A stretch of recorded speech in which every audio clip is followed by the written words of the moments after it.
Bonjour les amis.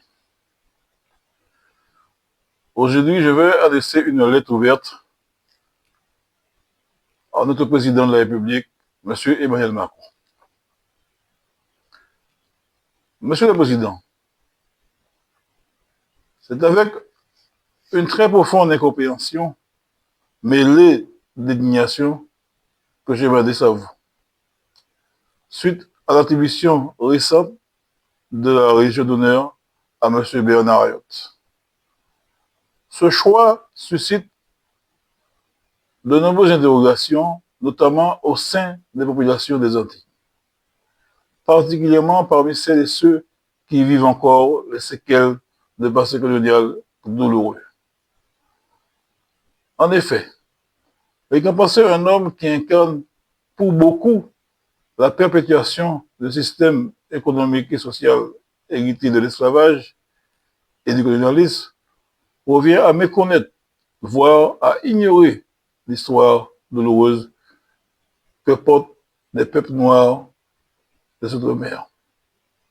Cela interroge profondément sur les valeurs que la République choisit d'honorer. M. Ayotte, figure emblématique du grand capitalisme aux Antilles, est également un représentant de la classe béké, communauté historiquement associée à l'exploitation coloniale, à l'esclavage, puis à une domination économique persistant sur les descendants d'esclaves. Cette concentration du pouvoir économique entre les mains de quelques familles béké est perçue par beaucoup comme une exploitation des rapports à force inégalitaire, héritée de l'esclavage. Nul ne peut ignorer que la communauté béké à laquelle appartient M. Bernard Ayotte descend en droite ligne des colons de l'esclavagiste. Durant des siècles, ces familles ont bâti leurs richesses sur la déportation et l'asservissement d'Africains réduits à l'état de biens et de meubles. Déshumanisés, exploités jusqu'à la mort. Et bien que l'abolition de l'esclavage remontant à 1848, les inégalités structurelles qu'il a engendrées n'ont jamais été véritablement séparées. Aujourd'hui encore, dans les Antilles françaises, une poignée de familles béké détient l'essentiel des terres agricoles, contrôle de vastes pans de l'économie locale et conserve un pouvoir économique qui renforce les fractures sociales et raciales. Le groupe Bernard Ayotte, tentaculaire, exerce une domination sans partage dans des secteurs clés comme la grande distribution, l'automobile, l'agroalimentaire, l'immobilier, etc., etc.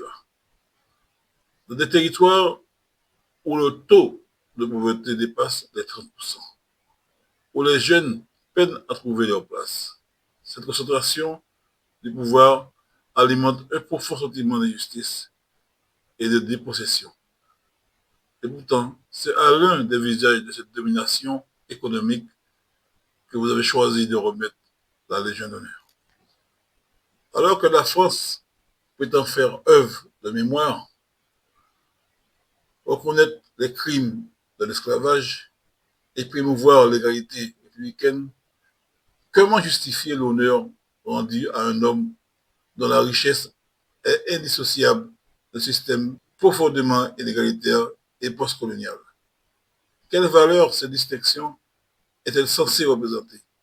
Quel message envoie-t-on à la jeunesse antillaise, à ceux qui peinent à trouver un emploi digne ou à sortir d'une précarité enracinée dans des siècles de justice? Pour récompenser Bernard Ayotte de la Légion d'honneur, une distinction censée saluer les mérites éminents au service de la nation, quel message envoyez-vous au monde? Une réussite économique, même bâtie sur des bases profondément inégalitaires et sur la perpétuation des rapports de force coloniaux, suffit à mériter la reconnaissance suprême de la République. Je ne conteste pas que M. Ayotte ait su développer un empire économique. Mais peut-on honorer sans discernement sans regard critique sur le contexte historique, sans égard pour la mémoire collective de tout un peuple. L'État a le devoir d'unir, de réparer, de reconnaître, non d'attiser les blessures encore ouvertes. Je vous invite, Monsieur le Président, à entendre la voix de celles et de ceux qui, aux Antilles, comme métropole, ne comprennent pas ce geste. Car il ne s'agit pas ici seulement d'un insigne remis à un homme, mais de symboles lourds de conséquences. Recevez, Monsieur le Président de la République, l'expression de ma considération respectueuse, mais profondément inquiète. Je parle, je suis persuadé, au nom du peuple antillais, du peuple martiniquais. Je m'appelle Koussoumario, citoyen martiniquais concerné, engagé pour une république juste et lucide. Merci de m'avoir écouté. S'il vous plaît, les amis, faites tourner, partagez, likez pour que mon message arrive à l'oreille du président de la République. Pour qu'il sache que nous, les Martiniquais, nous, les Antillais, nous n'apprécions pas cette remise de Légion d'honneur.